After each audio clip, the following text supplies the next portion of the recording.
ఓం శాంతి 21/2/2026 మధురమైన పిల్లలు, మీరు తండ్రి వద్దకు నిద్రించి ఉన్న మీ భాగ్యాన్ని మేల్కొల్పుకునేందుకు వచ్చారు. భాగ్యం మేల్కోవడం అనగా విశ్వానికి యజమానులుగా అవ్వడము. ప్రశ్న: ఏ ఔషధం పిల్లలైన మిమ్మల్ని తండ్రి సమానంగా వివేకవంతులుగా చేస్తుంది? జవాబు: ఈ చదువు పిల్లలైన మీ బుద్ధికి ఔషధం వంటిది. ఎవరైతే ప్రతిరోజు చదువుకుంటారో, అనగా ఈ ఔషధాన్ని తీసుకుంటారో, వారి బుద్ధి పారసంగా అవుతుంది. పారసనాథుడైన తండ్రి బుద్ధిశాలుల బుద్ధి వంటివారు. వారు మిమ్మల్ని తమ సమానంగా పారసబుద్ధి కలవారిగా తయారుచేస్తారు. పాట: భాగ్యాన్ని మేల్కొల్పుకొని వచ్చాను. ఓం శాంతి. పాటలోని లైన్ విన్నప్పుడు కూడా మధురాతి మధురమైన పిల్లలకు రోమాలు నిక్కబొడ్చుకోవాలి. వాస్తవానికిది సాధారణమైన పాటే కాని దీని సారం ఇంకెవరికీ తెలీదు. తండ్రి వచ్చి పాటల అర్థాన్ని, శాస్త్రాలు మొదలైన వాటి అర్థాలను అర్థం చేయిస్తారు. కలియుగంలో అందరి భాగ్యం నిద్రించి ఉందని, సత్యుగంలో అందరి భాగ్యం మేల్కొని ఉందని ఇది కూడా మధురాతి మధురమైన పిల్లలకు తెలుసు. నిద్రించి ఉన్న భాగ్యాన్ని మేల్కొల్పేవారు మరియు శ్రీమతాన్ని ఇచ్చేవారు మరియు పురుషార్థం చేయించేవారు ఒక్క తండ్రి మాత్రమే. వారే కూర్చుని పిల్లల భాగ్యాన్ని మేల్కొల్పుతారు. పిల్లలు జన్మించగానే వారి భాగ్యం మేల్కొంటుంది. పిల్లలు జన్మించగానే మేం వారసులమని వారికి తెలిసిపోతుంది. అదేవిధంగా ఇది అనంతమైన విషయం. కల్పకల్పం మా భాగ్యం మేల్కొంటుంది, మళ్ళీ నిద్రిస్తుంది అని పిల్లలకు తెలుసు. పావనంగా అయినప్పుడు భాగ్యం మేల్కొంటుంది. పావన గృహస్థ ఆశ్రమం అంటారు. ఆశ్రమం అనే పదం పవిత్రమైనది. పవిత్ర గృహస్థాశ్రమం ఉంటుంది. దీనికి విరుద్ధంగా అపవిత్రమైన పతిత గృహస్థ ధర్మం ఉంటుంది. దీనిని ఆశ్రమమని అనరు. గృహస్థ ధర్మమైతే అందరికీ ఉంటుంది. జంతువుల్లో కూడా ఉంటుంది. అందరూ పిల్లలకు జన్మనిస్తారు. జంతువుల విషయంలో కూడా అవి గృహస్థ ధర్మంలో ఉన్నాయని అంటారు. మేము స్వర్గంలో పవిత్ర గృహస్థాశ్రమంలో ఉండేవారమని, దేవీదేవతలుగా ఉండేవారమని ఇప్పుడు పిల్లలకు తెలుసు. సర్వగుణ సంపన్నులు, 16 కళల సంపూర్ణులు అని వారి మహిమను కూడా పాడతారు. మీరు స్వయం కూడా పాడేవారు. మేం మళ్లీ మనుషుల నుండి దేవతలుగా తయారవుతున్నామని ఇప్పుడు అర్థం చేసుకున్నారు. మనుషుల నుండి దేవతలుగా మార్చడానికి భగవంతుడికి ఎంతో సమయం పట్టదు అన్న గాయనం కూడా ఉంది. బ్రహ్మ, విష్ణు, శంకర్లను కూడా దేవతలంటారు. బ్రహ్మ దేవతాయ నమః అంటారు, కాని శివ పరమాత్మాయ నమః అంటారు. ఇప్పుడు దాని అర్థం కూడా మీకు తెలుసు. వారైతే కేవలం అంధవిశ్వాసంతో అంటారు. ఇప్పుడు శంకర దేవతాయ నమః అంటారు, కాని శివుని విషయంలో శివ పరమాత్మాయ నమః అంటారు. అంటే తేడా ఉంది కదా. వారు దేవత అయినట్లు, వీరు పరమాత్మ అయినట్లు. శివుణ్ణి మరియు శంకరుణ్ణి ఒక్కరే అని అనలేరు. మనం నిజంగానే రాతిబుద్ధి కలవారిగా ఉండేవారమని, ఇప్పుడు పారసబుద్ధి కలవారిగా అవుతున్నామని మీకు తెలుసు. దేవతలనైతే రాతిబుద్ధి కలవారని అనరు. మళ్లీ డ్రామానుసారంగా రావణ రాజ్యంలో మెట్లు దిగాల్సుంటుంది. పారసబుద్ధి కలవారి నుండి రాతిబుద్ధి కలవారిగా అవ్వాల్సుంటుంది. అందరికంటే వివేకవంతులైతే ఒక్క తండ్రి మాత్రమే. ఇప్పుడు మీ బుద్ధిలో శక్తి లేదు. అటువంటి వారిని తండ్రి కూర్చుని పారసబుద్ధి కలవారిగా తయారుచేస్తారు. మీరిక్కడకు పారసబుద్ధి కలవారిగా తయారయ్యేందుకు వచ్చారు. పారసనాథుని మందిరాలు కూడా ఉన్నాయి. అక్కడ మేళాలు జరుగుతాయి. కాని పారసనాథుడెవరు అన్నది ఎవరికీ తెలియదు. వాస్తవానికి పారసంగా తయారు చేసేవారు తండ్రి మాత్రమే. వారు బుద్ధిశాలుల బుద్ధి వంటివారు. ఈ జ్ఞానం పిల్లలైన మీ బుద్ధికి ఔషధం వంటిది. దీంతో బుద్ధి ఎంతగా మారుతుంది. ఈ ప్రపంచం ముళ్ళడవి. ఒకరికొకరు ఎంత దుఃఖాన్ని ఇచ్చుకుంటారు. ఇప్పుడున్నది తమోప్రధాన రౌరవ నరకం. గరుడ పురాణంలోనైతే చాలా ఆసక్తికరమైన విషయాలు రాసేశారు. ఇప్పుడు పిల్లలైన మీ బుద్ధికి ఔషధం లభిస్తుంది. అనంతమైన తండ్రి ఔషధాన్ని ఇస్తున్నారు. ఇది చదువు. దీనిని జ్ఞానామృతమని కూడా అంటారు. ఇది నీరు మొదలైన వాటి విషయమేమీ కాదు. ఈ రోజుల్లో అన్ని వస్తువులను అమృతం అనేస్తున్నారు. గంగా జలాన్ని కూడా అమృతం అంటారు. దేవతల పాదాలను కడిగి ఆ నీటిని పెట్టుకుంటారు. దానిని అమృతం అంటారు. ఇప్పుడిది కూడా బుద్ధి ద్వారా అర్థం చేసుకోవాల్సిన విషయం కదా. ఆ దోసిలి నీరు అమృతమా, లేక పతిత పావనైన గంగాజలం అమృతమా? వారేదైతే దోసిలితో నీరు ఇస్తారో అది పతితులను పావనంగా చేస్తుందని అనరు. గంగాజలాన్ని పతిత పావని అంటారు. మనుషులు మరణించేటప్పుడు గంగాజలం నోట్లో ఉండాలంటారు. అర్జునుడు బాణం వేసి అమృత జలాన్ని తాగించినట్లుగా చూపిస్తారు. పిల్లలైన మీరు బాణాలు మొదలైనవేవీ వేయలేదు. బాణాలతో యుద్ధం చేసే గ్రామం ఒకటుంది. అక్కడి రాజును ఈశ్వరుని అవతారం అంటారు. కాని ఎవ్వరూ కూడా ఈశ్వరుని అవతారంగా అవ్వలేరు. వాస్తవానికి సర్వుల సద్గతిదాతైన సత్యాతి సత్యమైన సద్గురువైతే ఒక్కరే. వారు ఆత్మలందరినీ తమతో పాటు తీసుకువెళ్తారు. తండ్రి తప్పింకెవ్వరూ తిరిగి తీసుకువెళ్లలేరు. బ్రహ్మతత్వంలో లీనమయ్యే విషయం కూడా లేదు. ఈ నాటకం తయారై ఉంది. సృష్టిచక్రం అనాదిగా తిరుగుతూనే ఉంటుంది. ప్రపంచ చరిత్ర భౌగోళికాలు ఎలా రిపీట్ అవుతాయనేది ఇప్పుడు మీకు తెలుసు. ఇంకెవ్వరికీ తెలీదు. మనుషులు అనగా ఆత్మలు ఆ తండ్రిని ఓ గాడ్ ఫాదర్ అని స్మృతి కూడా చేస్తారు. కాని వారికి ఆ రచయితైన తండ్రి గురించి కూడా తెలీదు. హద్దు తండ్రినెప్పుడూ గాడ్ ఫాదర్ అనరు. గాడ్ ఫాదర్ అనే పదాన్ని చాలా గౌరవపూర్వకంగా ఉపయోగిస్తారు. పతిత పావనుడు, దుఃఖహర్త, సుఖకర్త అని వారికోసమే పాడతారు. ఒకవైపు వారు దుఃఖహర్త, సుఖకర్త అంటారు. కాని ఎప్పుడైనా దుఃఖం కలిగినప్పుడు లేక బిడ్డ మరణించినప్పుడు ఈశ్వరుడే సుఖదుఃఖాలిస్తారంటారు. ఈశ్వరుడు నా బిడ్డను తీసుకువెళ్ళిపోయారు, వారేంటిలా చేశారు అనంటారు. ఒకవైపు మహిమ చేస్తారు. కాని ఏదైనా జరిగినప్పుడు ఈశ్వరుణ్ణి నిందిస్తారు. ఈశ్వరుడే బిడ్డ ఇచ్చారని అంటారు కూడా. మరటువంటప్పుడు వారు తిరిగి తీసుకుంటే మీరెందుకు ఏడుస్తారు? బిడ్డ ఈశ్వరుని వద్దకే వెళ్ళాడు కదా. సత్యుగంలో ఎప్పుడూ ఎవరూ ఏడవరు. ఏడవాల్సిన అవసరమేమీ లేదని తండ్రి అర్థం చేయిస్తారు. ఆత్మ తన లెక్కాచారం బట్టి వెళ్లి మరొక పాత్రను అభినయించాలి. జ్ఞానం లేని కారణంగా మనుషులు ఎంతగా ఏడుస్తారు, పిచ్చివార్లా అయిపోతారు. ఇక్కడైతే తండ్రి అర్థం చేయిస్తున్నారు. తల్లి మరణించినా హల్వా తినాలి, నష్టోమోహులుగా అవ్వాలి. మాకైతే ఒకే ఒక్క అనంతమైన తండ్రి ఉన్నారు, ఇంకెవ్వరూ లేరు. పిల్లల అవస్థ ఈ విధంగా ఉండాలి. మోహజిత్ రాజు కథను కూడా విన్నారు కదా.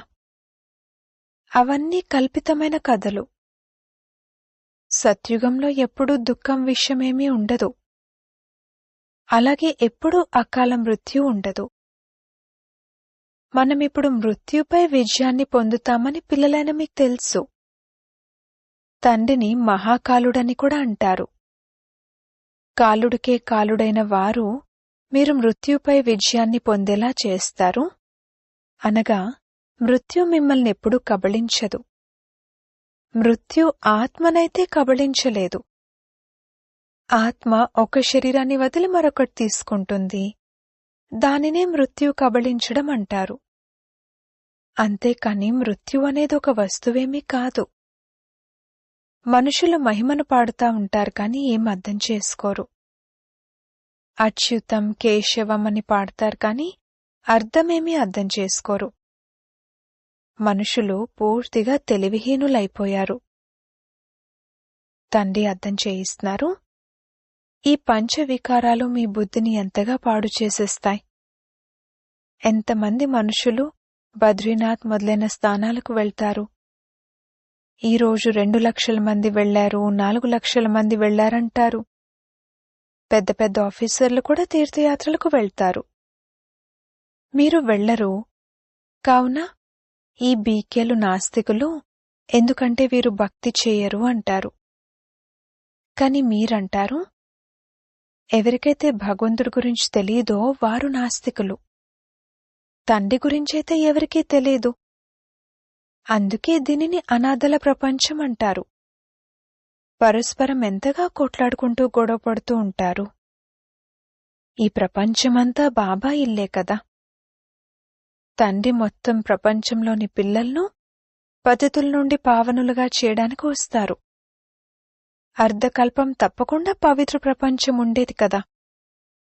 రాముని రాజ్యంలో ప్రజలు కూడా షావుకార్లే, మరియు ఆ నగరంలో అందరూ దాతలే కాబట్టి ధర్మానికి సదా ఉపకారం జరుగుతుంది అని పాడతారు కూడా. అక్కడ అధర్మం ఎలా ఉండగలదు? అక్కడ పులి మేక కలిసి నీరు తాగుతాయని అంటారు కూడా.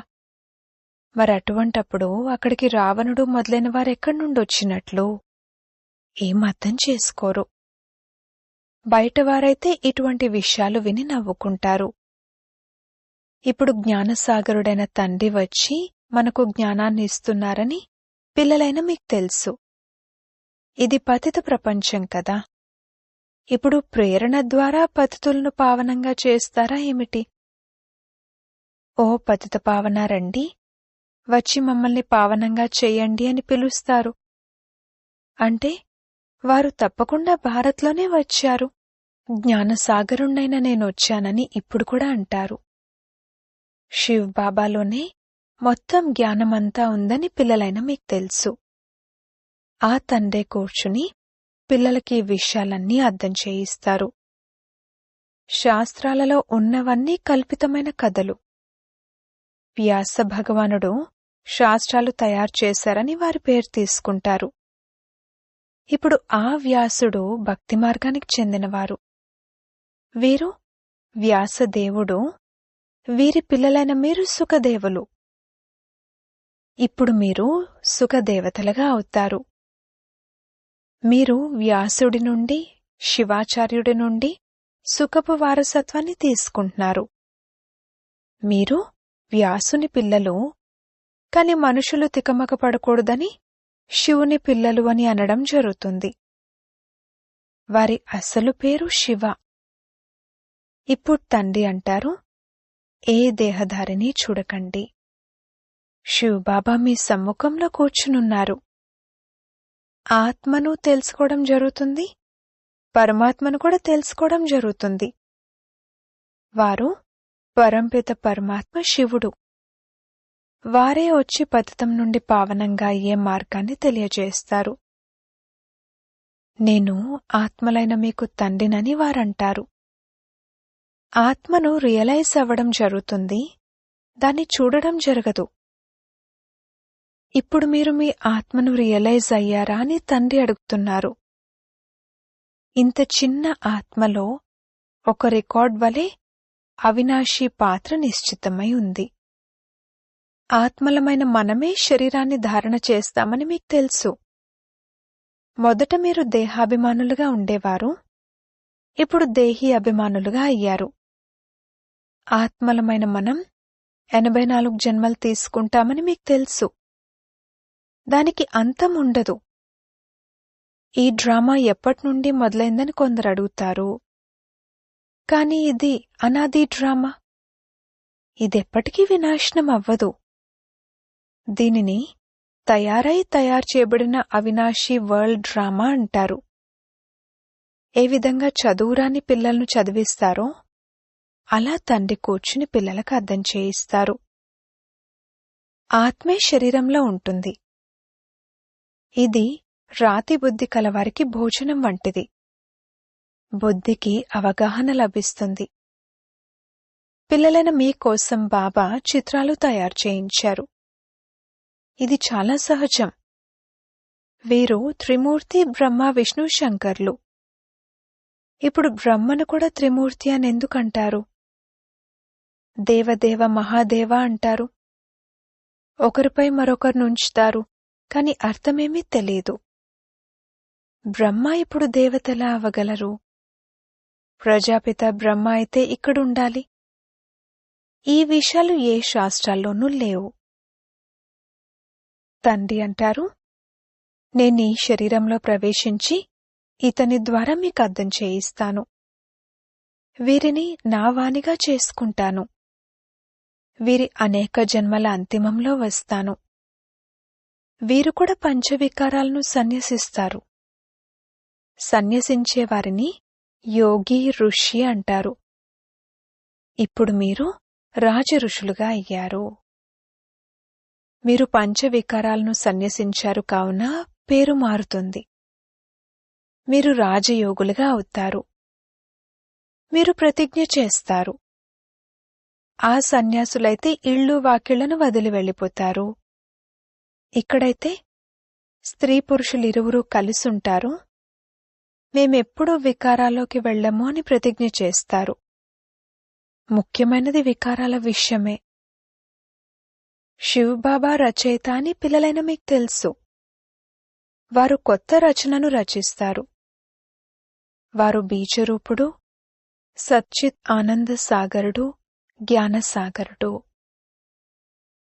స్థాపన, వినాశనం, పాలన ఎలా చేస్తారు అనేది తండ్రికి తెలుసు. మనుషులకు తెలీదు. బీకేలైన మీరు ప్రపంచాన్ని వినాశనం చేస్తారని ఆ మనుషులు వెంటనే అనేస్తారు. అచ్చా, మీ నోటిలో గులాబ్. వీరు వినాశనానికి నిమిత్తమయ్యారు. వీరు శాస్త్రాలను గాని, భక్తిని గాని, గురువులను గాని నమ్మరు. కేవలం వారి దాదాను మాత్రమే నమ్ముతారు అంటారు. కాని తండ్రి స్వయమే అంటారు, ఇది పతిత శరీరం. నేను వీరిలో ప్రవేశించాను. పతిత ప్రపంచంలోనైతే పావనమైన వారెవరూ ఉండరు. మనుషులు ఏవైతే చెప్పుడు మాటలు వింటారో అవే మాట్లాడతారు. ఇటువంటి చెప్పుడు మాటల ద్వారానే భారత్ దుర్గతిని పొందింది. అప్పుడు తండ్రి వచ్చి సత్యాన్ని వినిపించి అందరికీ సద్గతినిస్తారు. అచ్చా, మధురాతి మధురమైన సిక్కిలదే పిల్లలకు మాతాపిత బాప్దాదాల ప్రియ స్మృతులు మరియు గుడ్ మార్నింగ్. ఆత్మిక పిల్లలకు ఆత్మిక తండ్రి నమస్తే. ధారణ కొరకు ముఖ్య సారము. మొదటి పాయింట్, తండ్రి నుండి సుఖవారసత్వాన్ని తీసుకుని సుఖాన్నిచ్చే దేవతగా అవ్వాలి. అందరికీ సుఖాన్నివ్వాలి.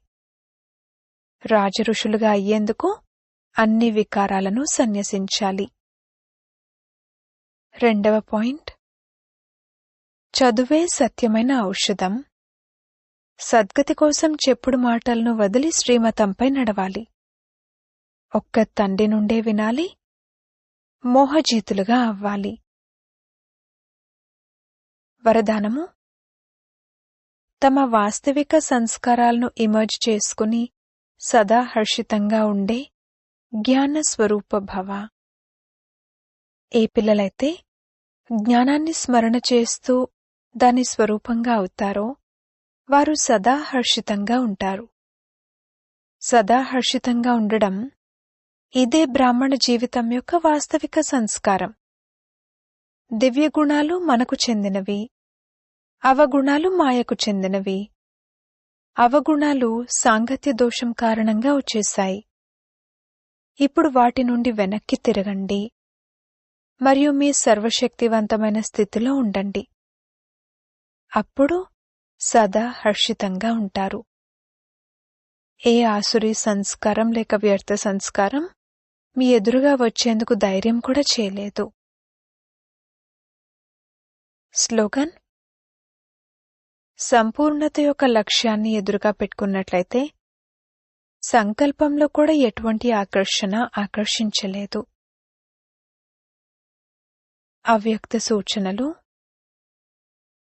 ఏకత మరియు విశ్వాసం యొక్క విశేషతల ద్వారా సఫలతా సంపన్నులుగా అవ్వండి. ఏకత కొరకు ఒక ఆత్మిక తాయత్తును సదా మీ వద్ద ఉంచుకోండి. అదేంటంటే గౌరవాన్ని ఇవ్వటమే గౌరవాన్ని తీసుకోవటం. ఈ గౌరవం యొక్క రికార్డ్ సఫలత యొక్క అవినాశి రికార్డ్గా అయిపోతుంది. నోటిపై ఒకటే సఫలతా మంత్రం ఉండాలి. మొదట మీరు.